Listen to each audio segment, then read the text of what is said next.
पढ़ाए थे उससे आगे हम आज पढ़ेंगे। और कल हम क्या पढ़ाए थे थोड़ा सा हम बता देते हैं। कल हम पढ़ाए थे आपको विद्युत बल रेखा का गुण बताए थे, बता दिए थे विद्युत बल रेखा का गुण। विद्युत बल रेखा का गुण जो था वो समाप्त हो गया है। और आज हम पढ़ेंगे विद्युत क्षेत्र की तीव्रता। विद्युत क्षेत्र की तीव्रता, विद्युत क्षेत्र की तीव्रता।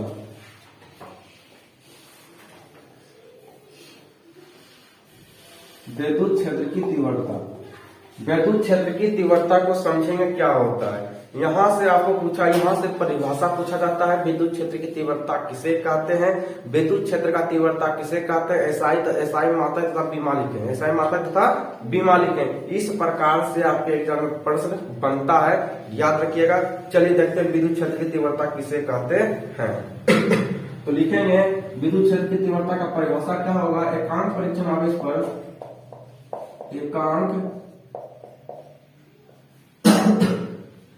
एकांक परीक्षण आवेश पर लगने वाले एकांक परीक्षण आवेश पर लगने वाले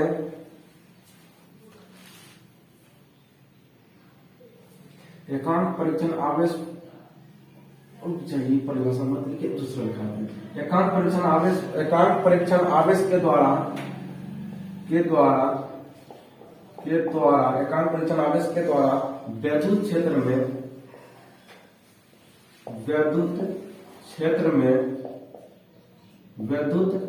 में एकांक परीक्षण आवेश के द्वारा विद्युत क्षेत्र में अनुभव की गई विद्युत बल,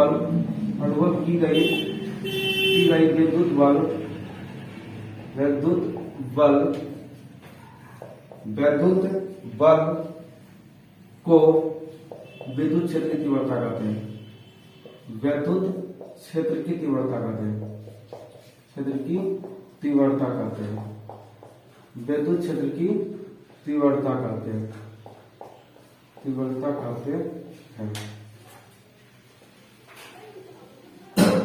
हम आपको क्या बताया कि एकांक परीक्षण आवेश के द्वारा विद्युत क्षेत्र में लगने वाले बल को क्या कहते हैं। तो देखिए ये परिभाषा, अलग परिभाषा, एक परिभाषा और लिख लीजिए, है ना। दोनों परिभाषा सेम टू सेम, लेकिन थोड़ा सा अंतर कुछ भी नहीं है। एकांक, देखिए अगला परिभाषा क्या है। तो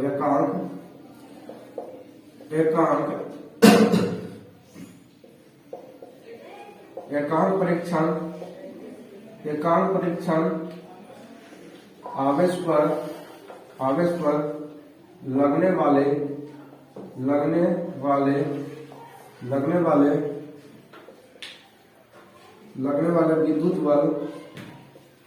विद्युत बल के अनुपात को, विद्युत बल को एकांक परीक्षण आवेश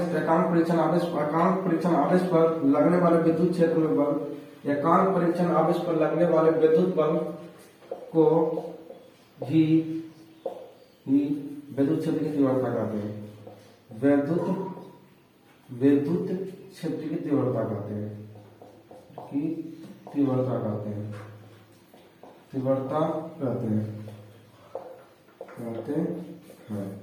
जो आपको इच्छा करे वो याद रखिए, दोनों का मतलब एक ही है ना। तो हम देखिए क्या लिखे हैं कि विद्युत क्षेत्र की तीव्रता किसे कहेंगे। तो एकांक परीक्षण आवेश के द्वारा विद्युत क्षेत्र में अनुभव की गई विद्युत बल,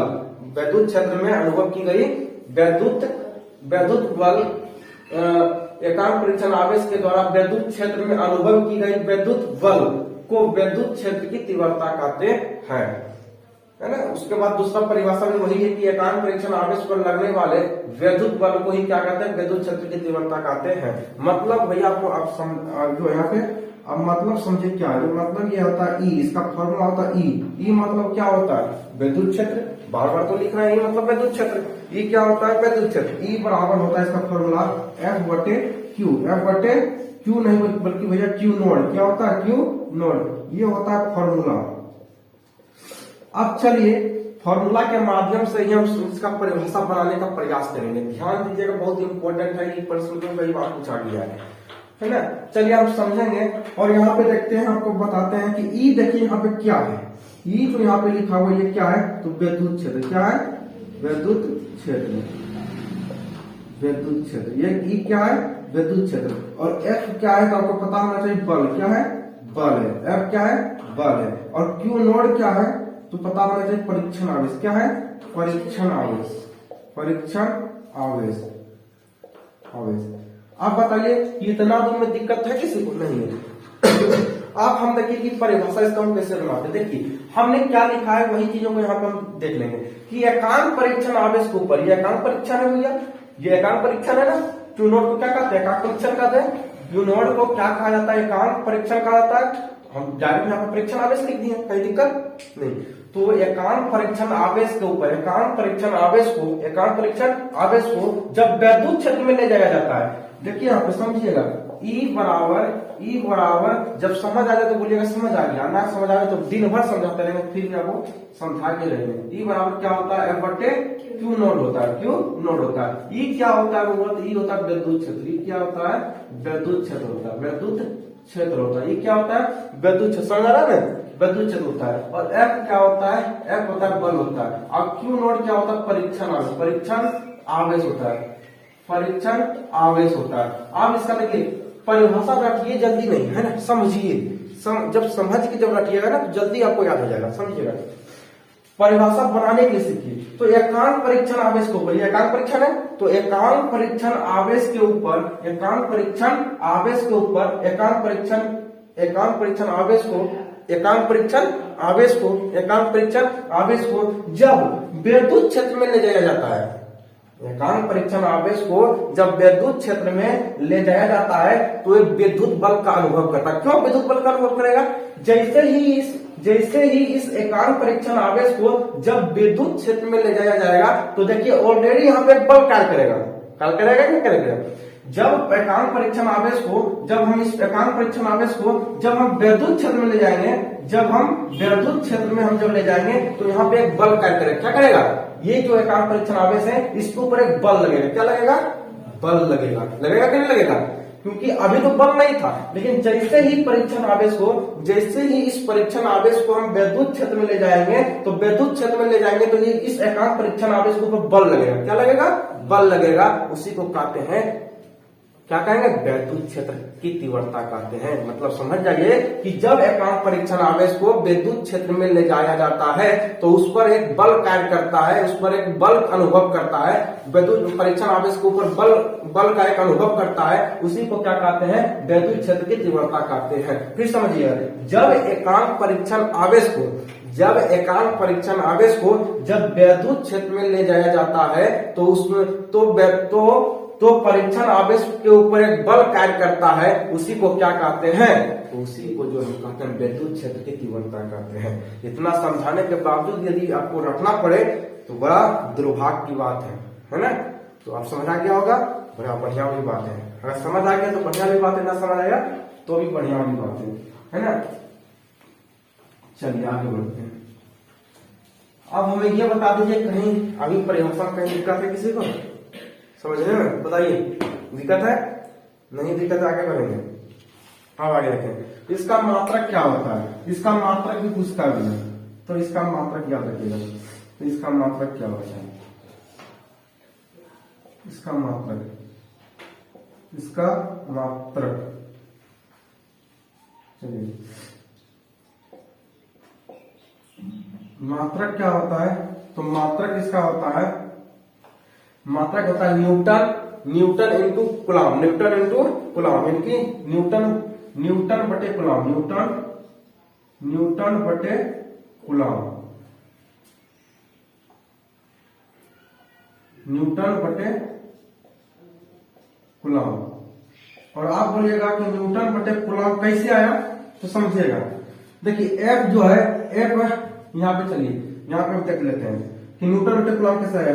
एफ देखिए, एफ का मात्रक क्या होता है? नहीं, बल का मात्रक क्या था? न्यूटन। बल का मात्रक क्या होता है? न्यूटन। और आवेश का क्या होता है? पढ़ा चुके हैं। आवेश का क्या होता है? आवेश का कूलाम होता है। पहला चैप्टर अभी स्टार्ट है, पहला चैप्टर का पहला क्लास में बताए थे कि आवेश का मात्रक कूलाम होता है। तो देखिए बुआ, हम तो यहीं से तैयार कर दिए E बराबर F बटे Q, E बराबर F बटे Q नोट, E बराबर F बटे E बराबर F बटे Q नोट।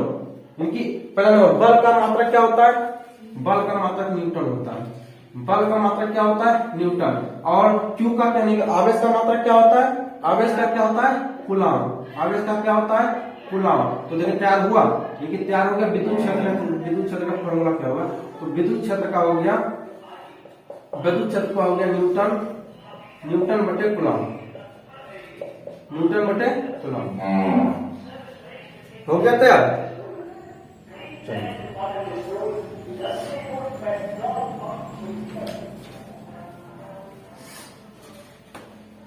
अब आगे देखते हैं इसका, इसके आगे बढ़ते हैं।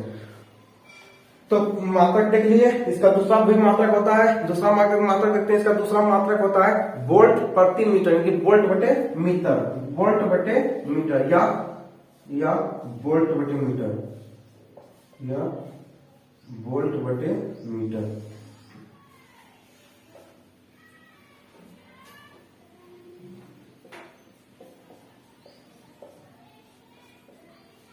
या वोल्ट बटे मीटर, ठीक है, इतना याद रखिएगा।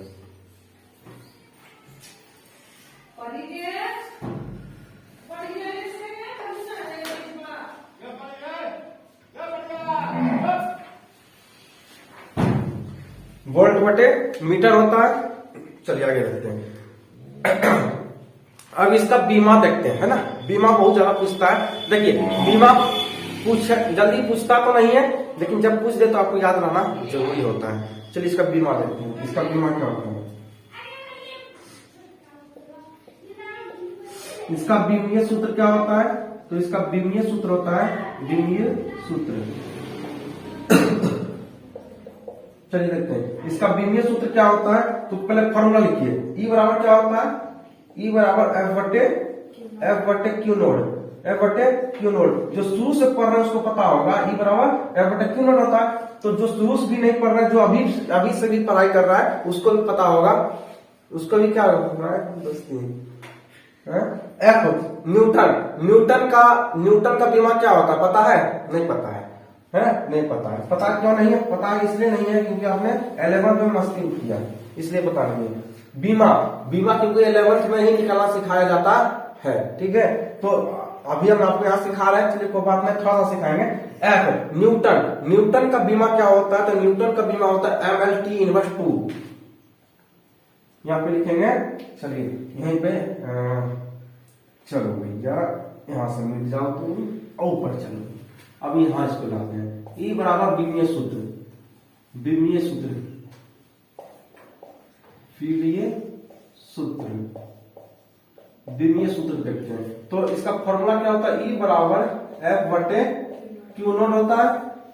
चलिए अब आप हमें ये बताइए क्या बताना है। तो ये बताइए E बराबर F का बीमा क्या होता है?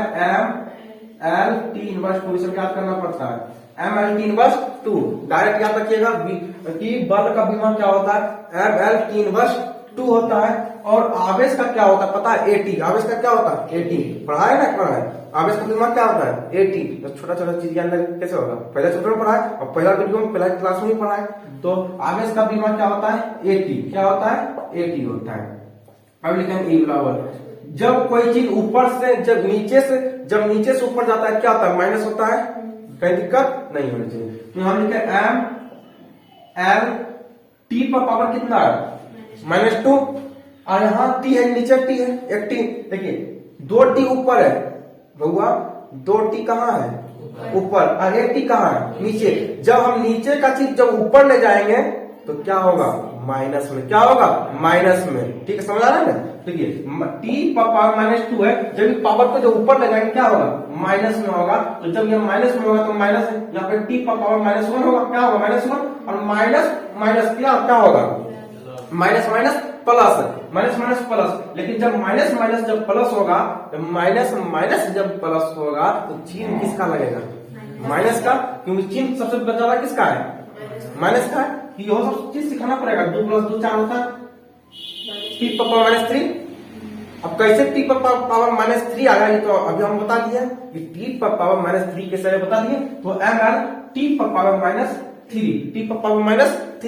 अब इस a को भी ऊपर ले जाएंगे, लेकिन इसका कोई भी जात यहाँ पे है नहीं है, लेकिन फिर भी यहाँ इसको क्या करेंगे, नीचे बढ़िया नहीं लगेगा, इसलिए जो है इसको भी ऊपर टालेंगे। जब हम इसको ऊपर टालेंगे तो इसको क्या होगा, माइनस में होगा। तो यहाँ पे a लिखेंगे। जब a पर कोई चार्ज नहीं होता है, जब किसी के ऊपर कोई चार्ज नहीं होता तो एक चार्ज होता है कि नहीं होता है। जब किसी के ऊपर कुछ नहीं रहता तो प्लस चार्ज छुपा रहता है कि नहीं छुपा रहता है। उसी प्रकार जब इसके ऊपर कोई मान नहीं है, तो जब इसको नीचे से जब ऊपर ले जाएंगे तो माइनस में होगा। क्या होगा, माइनस में। तो यहाँ पे होगा a इनवर्स 1।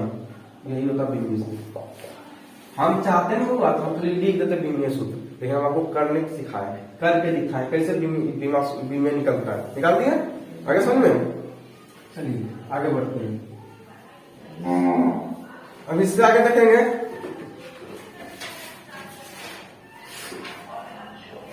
उसके बाद ये देखेंगे कि ऋणावेश पर विद्युत बल की दिशा कहाँ होती है। चलिए यहाँ पर देखते हैं। ऋणावेश पर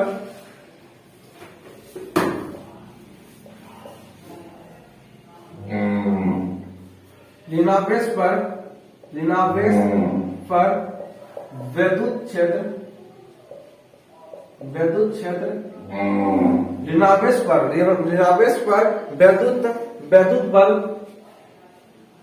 विद्युत बल की दिशा सुनिएगा। ऋणावेश पर विद्युत बल की दिशा कहाँ होती है, तो ऋणावेश पर विद्युत बल की दिशा जो होगी वह विद्युत क्षेत्र की दिशा की ओर होगी, विद्युत क्षेत्र की दिशा से दूर होगा। विद्युत क्षेत्र की दिशा से क्या होगा, विपरीत दिशा में होगा। विद्युत क्षेत्र की दिशा के विपरीत होगा। कहीं दिक्कत? ठीक है, हम क्या लिखे, ऋणावेश पर विद्युत बल की जो दिशा होती है, ऋणावेश पर जो विद्युत बल की जो दिशा होती है वो हमेशा विद्युत क्षेत्र की दिशा के विपरीत होती है। मतलब ये कहने का मतलब यह है, अगर यहाँ पे ऋण आवेश है तो विद्युत क्षेत्र की दिशा जो होगी, विद्युत क्षेत्र की जो दिशा होगी वह कहाँ होगी, तो विद्युत क्षेत्र की दिशा के विपरीत होगी, है ना। अगर विद्युत क्षेत्र इधर है तो उसका दिशा किधर होगा, इधर होगा, है ना। याद रखिएगा, ये सब पॉइंट को कभी-कभी ऑब्जेक्टिव में बहुत ज्यादा पूछता है। ठीक है, तो ऋणावेश और विद्युत बल की दिशा कहाँ होती है, तो विद्युत क्षेत्र की दिशा की ओर होती है। उसके बाद धन आवेश पर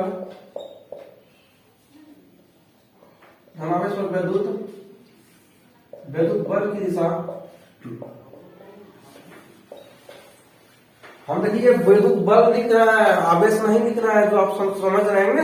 उसमें आप इससे पहले क्या पढ़े थे कि ऋणावेश से क्या होता है, ऋणावेश की ओर आता है और धनावेश से दूर भागता है। वो क्या चीज में होता था, तो आप वो भी कभी कभी पलटा लिया कीजिए। देखिए हम क्या लिखा है उस समय, यही सब भरम में मत रहिए। देखिए हम इससे पहले आपको जब हम पढ़ा रहे थे तो हम क्या पढ़ाए थे कि उस समय हम जब आपको करवाए थे तो उस समय हम आपको बोले भी थे कि ऋणावेश, देखिए कहीं है तो लिखा हुआ, खोलिए उसको, क्या लिखा है। हाँ, तो आवेश हम लिखे थे ना भैया, जो वहां पे हम लिखे थे आवेश जो होता है कि वो जब आवेश जब प्रवाहित किया जाता है तो धनावेश से दूर भागता है, लेकिन ऋणावेश की ओर आता है। लेकिन हम यहाँ पे क्या लिख रहे हैं कि ऋणावेश जो होता है विद्युत बल की दिशा में जब प्रवाहित करता है, ऋणावेश पर विद्युत बल की दिशा जो होती है, विद्युत बल की दिशा, हम करंट की दिशा नहीं पूछ रहे हैं, विद्युत बल की दिशा जो होती है वह विद्युत क्षेत्र की दिशा के विपरीत होती है। उसके बाद धन आवेश पर सारा अपोजिट हो जाएगा, उसका अपोजिट हो जाएगा, जिससे अगर आवेश में जो आवेश में हो रहा था उससे विपरीत हो जाएगा विद्युत बल में, और उस आवेश में क्या होता था कि ऋण आवेश जो था ऋण आवेश की ओर आता था। लेकिन जब विद्युत बल में पूछेगा, विद्युत बल की जब दिशा पूछेगा तो क्या होगा, तो ऋण आवेश से विपरीत होगा, यानी दूर भागेगा, है ना, ऋण आवेश से दूर भागेगा। और धन आवेश में क्या होगा, तो पास आएगा। ठीक है, इतना याद रखिए। धन आवेश पर विद्युत बल की दिशा ऐसा जो है विद्युत क्षेत्र की ओर होता है, विद्युत क्षेत्र की ओर होता है, विद्युत क्षेत्र की ओर होता है, विद्युत क्षेत्र की ओर होता है। ठीक है, इतना याद रखिएगा। चलिए, इतना तो में कहीं दिक्कत है तो पूछिए, तो आगे बढ़ेंगे। चलिए लीजिए इतना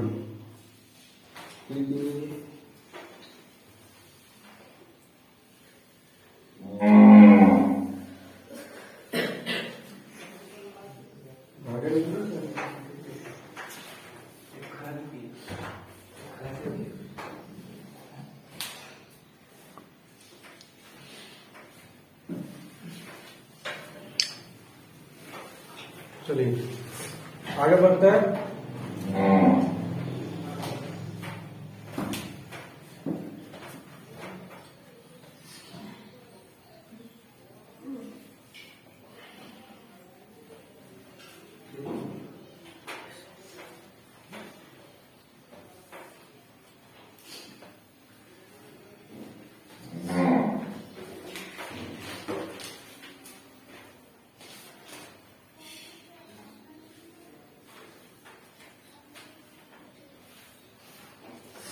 चलिए इससे आगे बढ़ेंगे। उसके बाद बिंदु आवेश के कारण विद्युत क्षेत्र की तीव्रता क्या होती है, इसका फॉर्मूला क्या होता है, ये समझिए।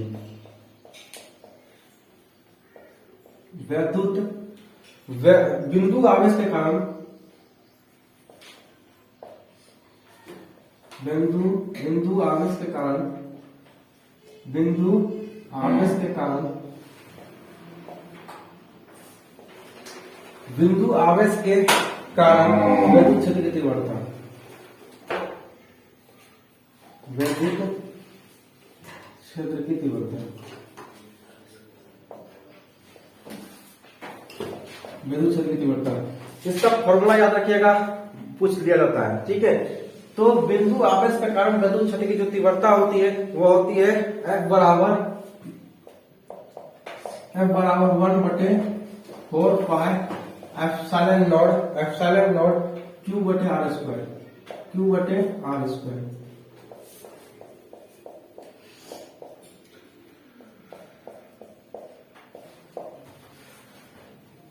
कहीं दिक्कत है? चलिए आगे बढ़ते हैं। उसके बाद देखेंगे यहाँ पे, इससे आगे आप पढ़ेंगे दूसरा पॉइंट को याद रखिएगा, नोट डाउन कर लीजिएगा, ताकि जो नोट डाउन कि यदि विद्युत क्षेत्र में यदि विद्युत क्षेत्र में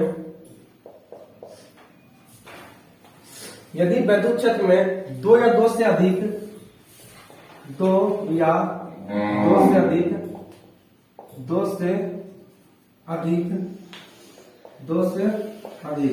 यदि विद्युत क्षेत्र में दो या दो से अधिक आवेश स्थित हो, आवेश स्थित हो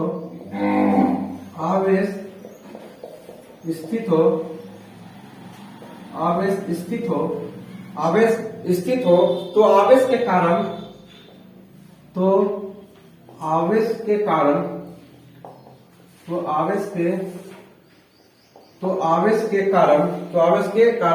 परिणामी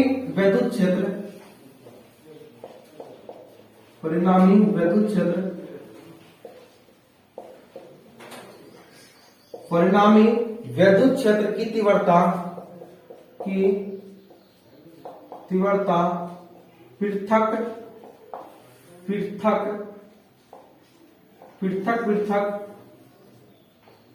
पृथक यदि विद्युत क्षेत्र में दो या दो से अधिक आवेश स्थित हो तो आवेश के कारण परिणामी विद्युत क्षेत्र की तीव्रता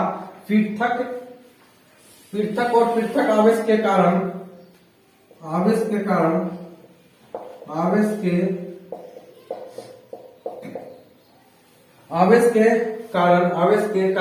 विद्युत क्षेत्र की तीव्रता विद्युत क्षेत्र की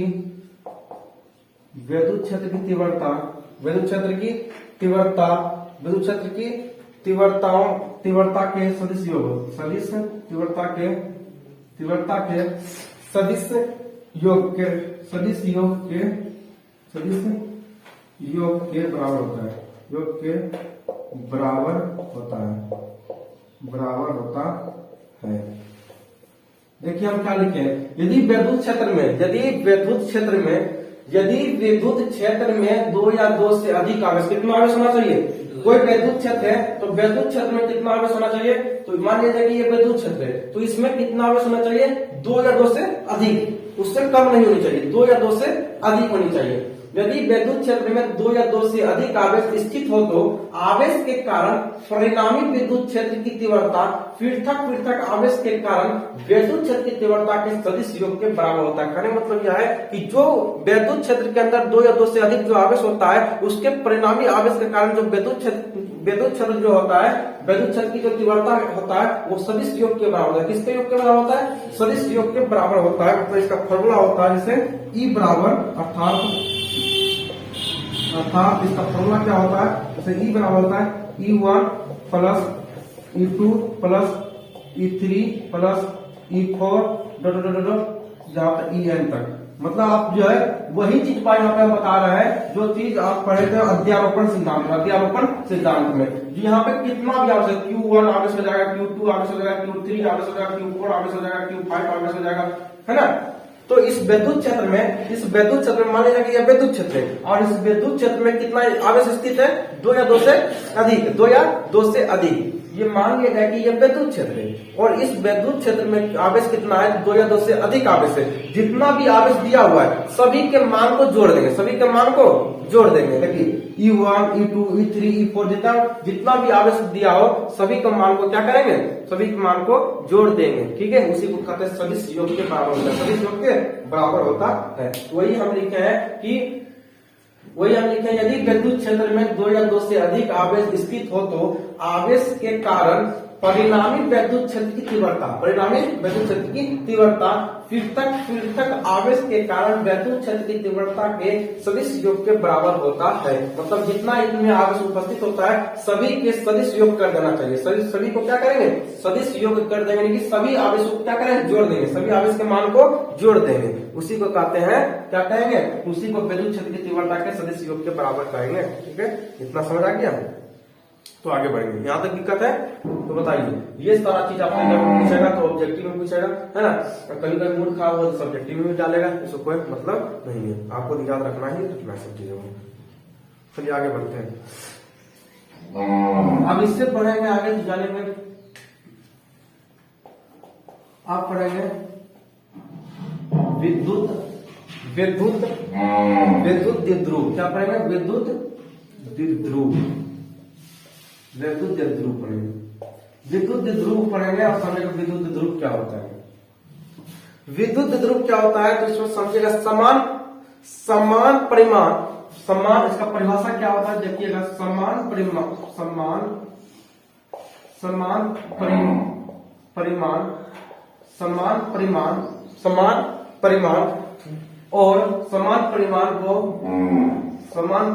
और विपरीत आवेश समान परिमाण और विपरीत आवेश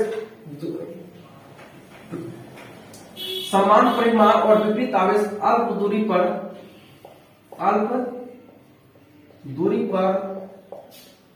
अल्प दूरी रखे हो। समान परिमाण और विपरीत आवेश अल्प दूरी पर रखे हो तो उसे क्या कहेंगे? विद्युत द्विध्रुव कहेंगे। विद्युत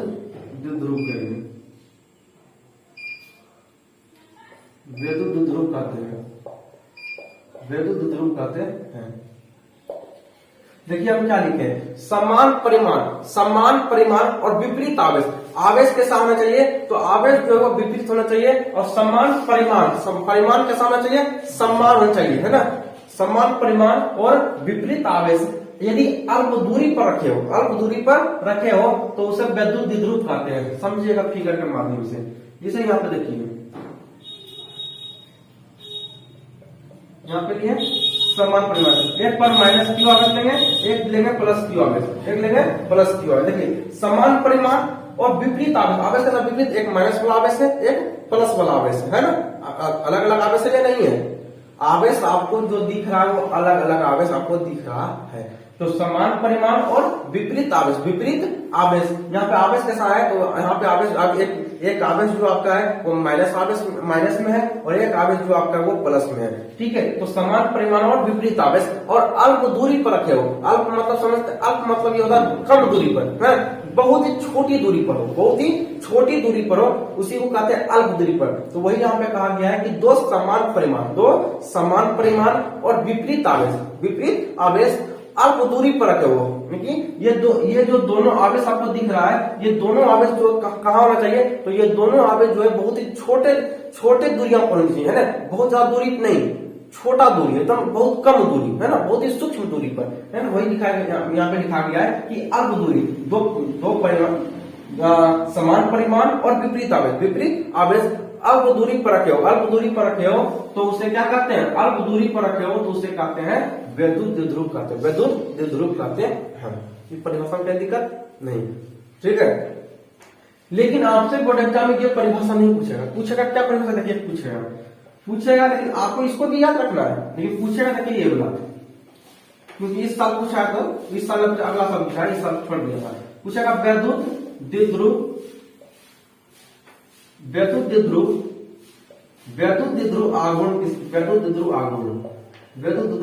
आघूर्ण। देखिए यहाँ पे ये था वैद्युत द्विध्रुव, अब आ गया वैद्युत द्विध्रुव आघूर्ण आ गया। क्या आ गया?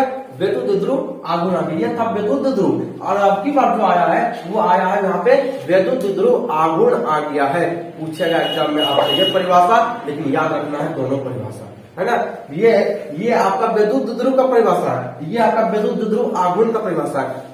एग्जाम में देख लीजिए किसका परिभाषा पूछा है, वैद्युत द्विध्रुव पूछा है या वैद्युत द्विध्रुव आघूर्ण पूछा है। इन्हें एक देखे चलाइए और इसका छोड़ दीजिए, है ना। दोनों का थोड़ा सा अलग अलग होता है, जरी सन अलग होता है, बाकी सब दोनों का सेम होता है। हाँ, ये परिभाषा यहाँ पूछा था, है ना। यहाँ एग्जाम्पल याद रखिएगा, हुआ एग्जाम्पल पूछा है, उदाहरण याद रखिएगा।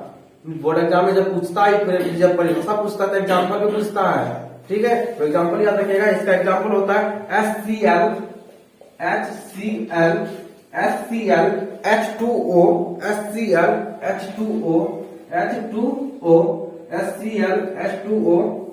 बहुत सारे लिख देते हैं, याद रखिएगा। HCl H2O HBr,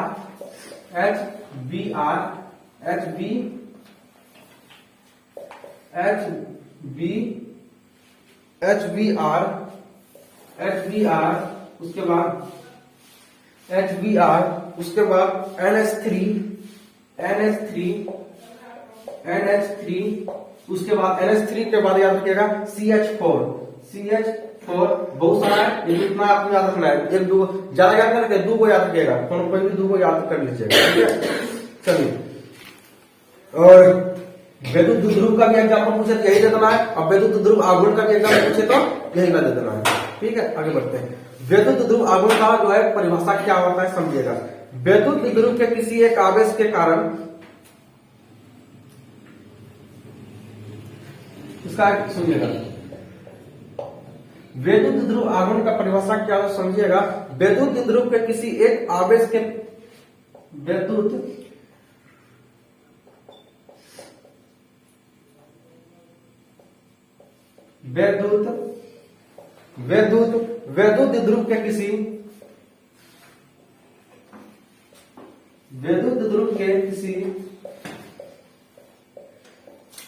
द्विध्रुव के किसी एक आवेश के वैद्युत द्विध्रुव के किसी एक आवेश के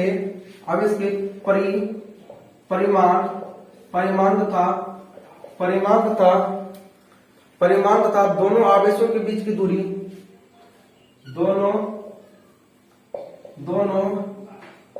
दोनों आवेशों की बीच की दूरी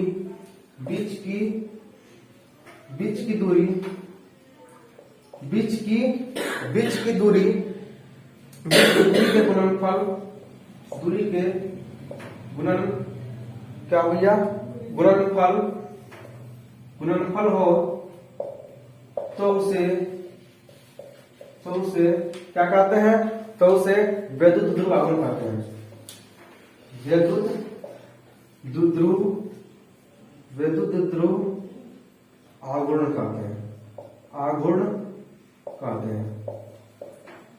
कहते हैं। देखिए हम क्या लिखे हैं कि विद्युत ध्रुव के किसी एक आवेश के परिमाण तथा दोनों आवेशों के बीच की दूरी के गुणनफल हो तो उसे वैद्युत ध्रुव आघूर्ण कहते हैं। मतलब क्या है? मतलब ये समझने का प्रयास कीजिएगा। उसके बाद पहले हम समझने से प्रयास करने से पहले यहां देखिएगा, इसे P से प्रदर्शित करते हैं। इसे P से प्रदर्शित करते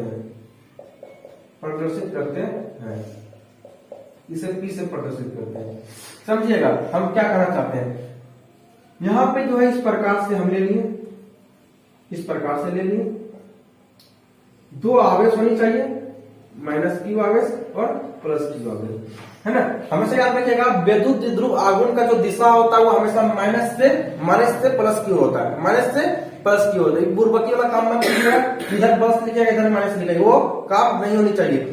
हमेशा ये पहला स्थान पर हमेशा माइनस आवेश ही होगा, दूसरा पर ही प्लस आवेश होगा। क्यों? क्योंकि इसका रीजन क्या होता है कि विद्युत ध्रुव आघूर्ण का जो दिशा होता है वो हमेशा माइनस क्यू आवेश से लेकर प्लस क्यू आवेश की ओर होता है। भैया ये क्यों इतना बता रहा है, क्यों इतना जोर दे रहा है इसके ऊपर? क्योंकि भैया डेरिवेशन के ऊपर होगा।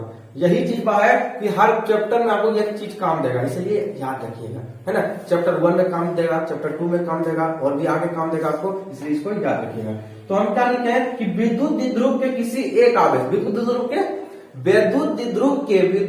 के किसी एक आवेश के कारण, कोई भी एक आवेश ले लीजिए, चाहे -q को पकड़िए चाहे +q को आवेश को पकड़िए, आपको कोई दिक्कत नहीं होना चाहिए। तो विद्युत ध्रुव के किसी एक आवेश के कारण, कितना आवेश के कारण? तो किसी एक आवेश के कारण परिमाण तथा दोनों परिमाण तो समझ आता है भैया कि झूठो बैठल है, परिमाण तो समझ आता है, समझ आता है, ठीक है चलिए। परिमाण तथा दोनों आवेशों के बीच की दूरी, वैद्युत ध्रुव के किसी एक आवेश के परिमाण तथा दोनों आवेशों की बीच की दूरी, यानी कि ये दोनों आवेश आपको दिख रहा है, -q आवेश +q आवेश दिख रहा है, तो ये दोनों आवेशों के बीच की दूरी को हम क्या मान लेते हैं? तो यहाँ मानते हैं 2d मान लेते हैं। क्या मानते हैं? 2d मानते हैं, क्योंकि ये दोनों के बीच की दूरी को मान लेते हैं 2d मान लेते हैं। या तो आप 2l मान लीजिए, कोई दिक्कत, चाहे d मानिए, मतलब d मतलब डिस्टेंस, l मतलब लंबाई, चाहे आपको जो मानना मान लीजिए, 2d मान लीजिए या 2l मान लीजिए, कोई दिक्कत है नहीं है ना। ए बी सी नहीं होना है ना, ए बी सी नहीं। तो डी हम इसके मान, डी मतलब डिस्टेंस होता है ना। आप लोग माने कुछ मान लीजिए, ये कोई मतलब है, जो होगा वही मानिएगा, एल मान लीजिए या डी मान लीजिए, हम तो ये बोल रहे हैं, हम ए बी तो नहीं बोले हैं। चलिए पूछना लाजमी सवाल है ना कि भैया डी लिखे ना, हम ए बी लिख देंगे, है आसान नहीं होना चाहिए। तो -q से +q क्यों होता है? इसके बीच की दूरी कितना होता है? इसके बीच की दूरी जो होता है वो 2d होता है। कितना होता है? 2d होता है, या तो आप 2l मान लीजिए, ठीक है। उसके बाद यहां आपको ये पता होना चाहिए कि ये जो है आपको जो है ये दोनों आवेश, ये क्या आवेश है? ये -q या +q क्या आवेश है, और ये 2d क्या है? तो ये दोनों आवेशों के मध्य की दूरी, ये दोनों आवेशों के बीच की दूरी है, ठीक है। तो इसलिए इसका एक परिभाषा एक फॉर्मूला बन के तैयार होता है, जो कि फॉर्मूला जो बच्चे याद रखेगा उसका डेरिवेशन में दिक्कत नहीं होगा। देखिए P मतलब क्या होता है? P मतलब विद्युत ध्रुव आघूर्ण, क्योंकि P से विद्युत ध्रुव आघूर्ण को सूचित किया जाता है, तो P मतलब होगा विद्युत ध्रुव आघूर्ण। P बराबर हो गया यहाँ पे क्या हो गया? तो Q एक ही Q के लेंगे, कितना Q के लेंगे? यहाँ देखिए विद्युत ध्रुव के किसी एक आवेश को बोलिए भैया, अच्छा रुकिए आप, Q गुना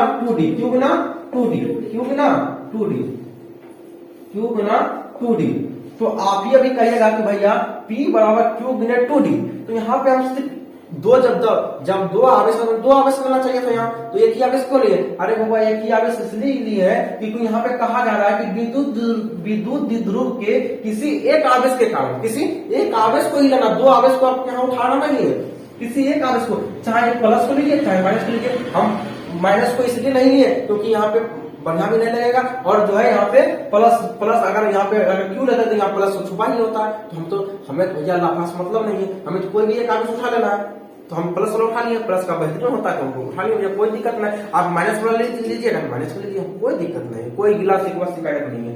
तो विद्युत द्विध्रुव के किसी एक आवेश के परिमाण तथा दोनों आवेशों के बीच की दूरी कह रहा है कि समझिएगा, यहाँ समझाने का प्रयास करते हैं, यहाँ रब्त करते हैं कि कह रहा है कि विद्युत द्विध्रुव के किसी एक आवेश के कारण। तो पहले नंबर लिखता है पी मतलब क्या होता है? विद्युत द्विध्रुव। क्या होता है? विद्युत द्विध्रुव। पी मतलब क्या होता है? पी मतलब होता है विद्युत द्विध्रुव आघूर्ण। क्या होता है? विद्युत द्विध्रुव आघूर्ण। पी मतलब क्या होता है? विद्युत द्विध्रुव आघूर्ण होता है। ठीक है, उसके बाद सुनिएगा, कह रहा विद्युत द्विध्रुव जैसे परिभाषा करा वैसे परिभाषा वैसा क्या करना है कि फॉर्मूला को तैयार करना है, जैसा परिभाषा का है वैसे आपको जो है फॉर्मूला तैयार करना है। कह रहा है कि विद्युत द्विध्रुव, तो विद्युत द्विध्रुव लिख दिए, कहीं लिखकर विद्युत द्विध्रुव लिख दिए। उसके बाद कह रहा है कि विद्युत द्विध्रुव के किसी एक आवेश के कारण, किसी एक आवेश के कारण, तो यहाँ बराबर दे दिए, लिखा कि किसी एक आवेश के कारण। क्यों? चाहे आप इसको उठाइए चाहे इसको उठाइए, एक को हम उठा लिए, ठीक है, कोई दिक्कत है नहीं। भैया माइनस लेंगे, ले लो भैया, क्या करें हम, नाचे तो लेना ले लीजिए, कोई दिक्कत नहीं। भैया प्लस लेंगे, ले लो, कोई दिक्कत नहीं है ना। ये सवाल झूठा फूस पे नहीं उठाना है कि भैया प्लस लेंगे, माइनस लेंगे, प्लस लेंगे, लड़ते रहो, हम तो ले लिए यहाँ पे। तो विद्युत द्विध्रुव के किसी एक आवेश के कारण, तो एक आवेश लेंगे, किसी एक आवेश के परिमाण तथा दोनों आवेशों के बीच की दूरी, परिमाण तथा दोनों आवेशों के बीच की दूरी। आप इन दोनों आवेश के, एक आवेश को हम उठा लिए, एक आवेश को उठा लिए, उसके बाद कह रहा है कि विद्युत द्विध्रुव के किसी एक आवेश के परिमाण, एक आवेश के परिमाण ले लिए, एक आवेश के परिमाण तथा दोनों आवेशों के बीच की दूरी। ये दोनों आवेश जो है इसके बीच की दूरी लेंगे, इसके बीच की दूरी। तो इसके बीच की दूरी कितना है? तो इसके बीच की दूरी कितना है? 2d। कितना है? तो गुना 2d के बीच की दूरी का गुणनफल हो, तो गुणनफल मतलब गुना, तो गुणनफल मतलब क्या होता है? गुना। देखिए यहाँ पे हम जो है, यहाँ पे आवेश ले लिए, यहाँ पे आवेश भी ले लिए और आवेश भी ले लिए, यहाँ पे हम मध्य की दूरी भी ले लिए, यहाँ पे दोनों आवेशों की मध्य की दूरी, दोनों आवेश के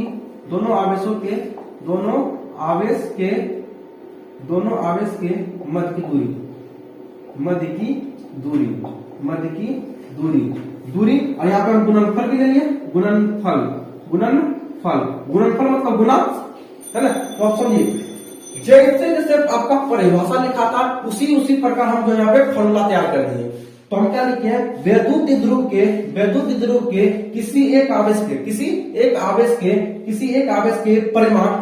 के परिमाण तथा दोनों आवेशों के मध्य की दूरी, दोनों आवेशों के मध्य की दूरी कितना है? तो दोनों आवेश की मध्य की दूरी कितना है? 2d।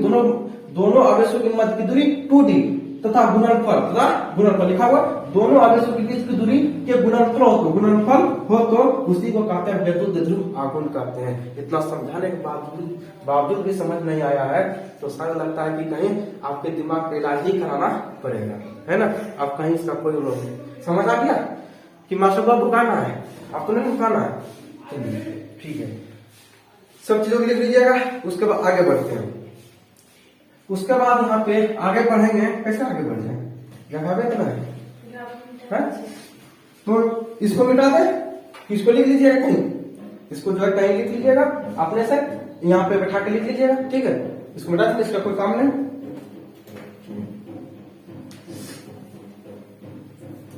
ये देखते हैं यह क्या होता है। तो विद्युत द्विध्रुव जो होता है, विद्युत द्विध्रुव सदिश राशि होता है भैया, सदिश राशि होता है। अरे वो नहीं लिखना है तो लिख दीजिए, कोई दिक्कत नहीं है। विद्युत द्विध्रुव आघूर्ण क्या होता है? तो सदिश राशि होता है। उसके बाद विद्युत द्विध्रुव का जो दिशा होता है, हमेशा याद रखिएगा, माइनस क्यू से प्लस क्यू की ओर होता है, माइनस से प्लस क्यू होता है, याद रखिएगा। विद्युत द्विध्रुव की दिशा वैद्युत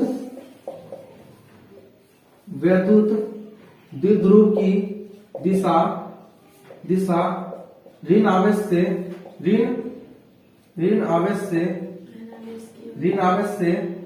धन आवेश की ओर होता है।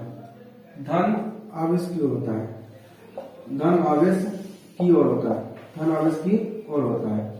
धन आवेश की ओर होता है। कहीं दिक्कत नहीं होना चाहिए। आगे बढ़ते हैं।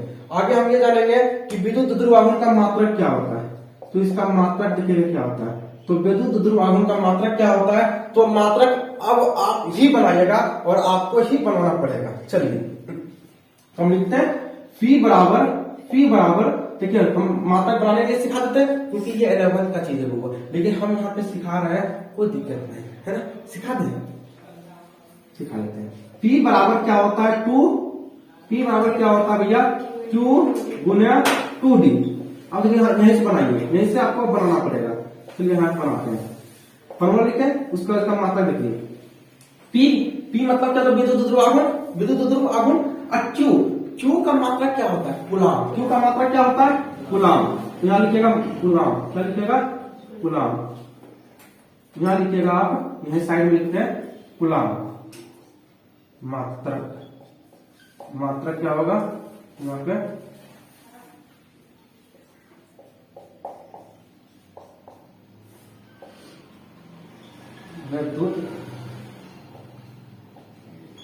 विद्युत ध्रुव का मात्रक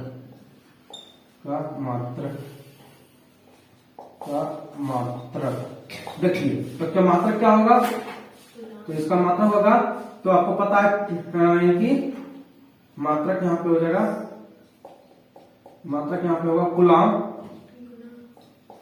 कूलाम हो गया भैया।